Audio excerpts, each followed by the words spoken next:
राज्यात अवकाळी पावसानं धुमाकूळ घातलाय। वादळी वारे आणि अवकाळी पावसाने शेती पिकांना मोठा फटका बसलाय। यामुळे शेतकऱ्यांचं मात्र मोठं आर्थिक नुकसान झालंय। हिंगोली जिल्ह्यातील वसमत तालुक्यातील गिरगाव कुरुंदा या भागामध्ये अवकाळी पावसाने हजेरी लावली। या वादळी वाऱ्याचा सर्वाधिक फटका बसलाय तो म्हणजे केळीच्या बागांना।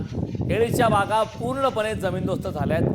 धाराशिव जिल्ह्यातही अवकाळी पावसासह गारपीट झाली।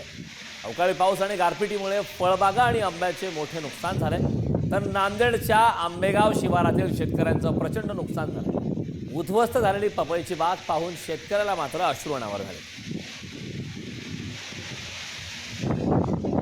तिन्ही दृश्य आपण पाहतो हिंगोली, धाराशिव आणि नांदेड या ठिकाणची दृश्य आहेत। हिंगोलीमध्ये केळीच्या बागा पूर्णपणे या अवकाळी पावसामुळे जमीनदोस्त झाल्यात। धाराशिवमध्ये फळबागा आणि आंब्यांचं मात्र मोठ्या प्रमाणात नुकसान झालंय। तर नांदेडमध्ये दृश्य पाहतोय पपईची बाग त्या ठिकाणी उद्ध्वस्त झाल्याचं पाहायला मिळतं। अवकाळी पावसामुळे वादळी वाऱ्यासह झालेला अवकाळी पावसाचा धुमाकूळ या ठिकाणी पाहायला मिळतो। बातमी हिंगोलीतून। हिंगोलीच्या वसमत तालुक्यातील गिरगाव परिसरामध्ये काल सायंकाळच्या सुमारास सोसाट्याच्या वाऱ्यासह अवकाळी पावसाने गारपिटीने हजेरी लावली। यामध्ये केळीच्या बागा उद्ध्वस्त झाल्यात। तर आंब्याचा सडा पडलाय। अवघ्या काही क्षणात होत्याचं नव्हतं झाल्यामुळे शेतकरी आता चांगला चिंतातूर झालेला आहे। निसर्गाच्या आवकरूपेमुळे 20 ते 25 शेतकऱ्यांच्या पिकांचं नुकसान झालंय। त्यामुळे आता बँकेचे कर्ज फेडायचे कसे हा प्रश्न शेतकऱ्यांच्या समोर उभा ठाकलाय।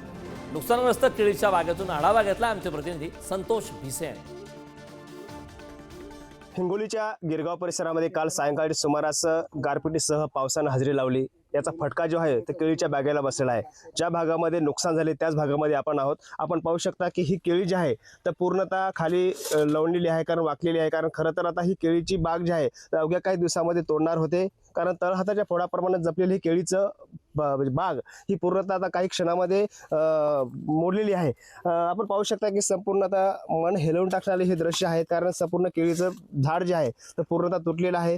आता ही केळी अवघ्या काही दिवसामध्ये बाजारपेठेमध्ये जाणार होती। चांगला भाव देखील सध्या केळीला आहे, मात्र सध्या स्थितीमध्ये जी आहे ती केळीची बाग पूर्णतः खाली मोडल्यामुळे शेतकऱ्याचं मोठं नुकसान झालेलं आहे। आई मला सांगा, तुम्ही शेतामध्ये आलात, केळीची झाडं मोडलेत, काय नेमक्या भावना तुमच्या, काय नुकसान झालेलं आहे? नुकसान मला 2-2.5 हजार केळी आहेत, 2.5 केळी आहेत। चक बुडापासून चक लंडून पडल्यात। एक झाड सुद्धा उभं राहिलं नाही। मी शेतीच होते, काल गारा पवार पुष्कळ होतं। आम्ही पत्रात सुद्धा बसलो नाही, काळ्या रानात जाऊन उभं टाकलं होतं आम्ही।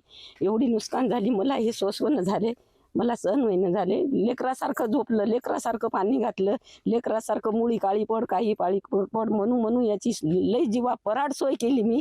आज मला एवढी देवाने धाड धाडली, मला हे सोसवत नाही धाड। हे बाजारपेठामध्ये जाणार होते, बागवान येऊन पाहून गेला। बागवानानं मला 5 लाखाला मळा मागितला। फक्त मी म्हणलं, ते म्हणला 5 लाख, मी म्हणलं 5.5 लाख। इतक्यामध्ये माझा मळ्याचा जरासा बोलण्यामध्ये 2 दिवसात ते पुन्हा येणारच होता, आज उद्या 2.5 लाख मळा आहे। मग त्यांना असं म्हणून सन्या गेला, म्हणलं आई मी 2 दिवसाला येतो, 2 दिवसाला येतो म्हणण्यामध्ये देवांना अशी धाड धाडली, त्याच्यामुळे हे लईच झालं। आता नेमकं तुमची मागणी काय असणार आहे? कारण आता केळी तर पूर्णतः मोडलेली आहे, नेमकी मागणी काय असणार आहे सरकारकडे तुमची? सरकारनं मागणी मागायला आता सरकारचं म्हणणं काय, आधी कर्ज भरा मयापाशी। आता याला मी गटाचे पैसे काढू लावलेत, मयापाशी आता 5 पैसे नाहीत। सरकारला सांगते फक्त मयाजवळ एक मंगळसूत्र आहे, मयाजवळ काही 5 पैसे नाहीत। हे सरकारनं म्हणजे चेक भरती करून द्यावं, नाही जर भरती केली तर या केळीच्या रानात मी आत्महत्या करून मरणार। स्वतः झंपरात चिठ्ठी लिहून ठेवणार, इथं आत्महत्या करून मी मरणार। मला ही भरपाई पाहिजेत म्हणजे पाहिजेत। संतोष भिसे, पुढारी न्यूज, गिरगाव परिसर, हिंगोली।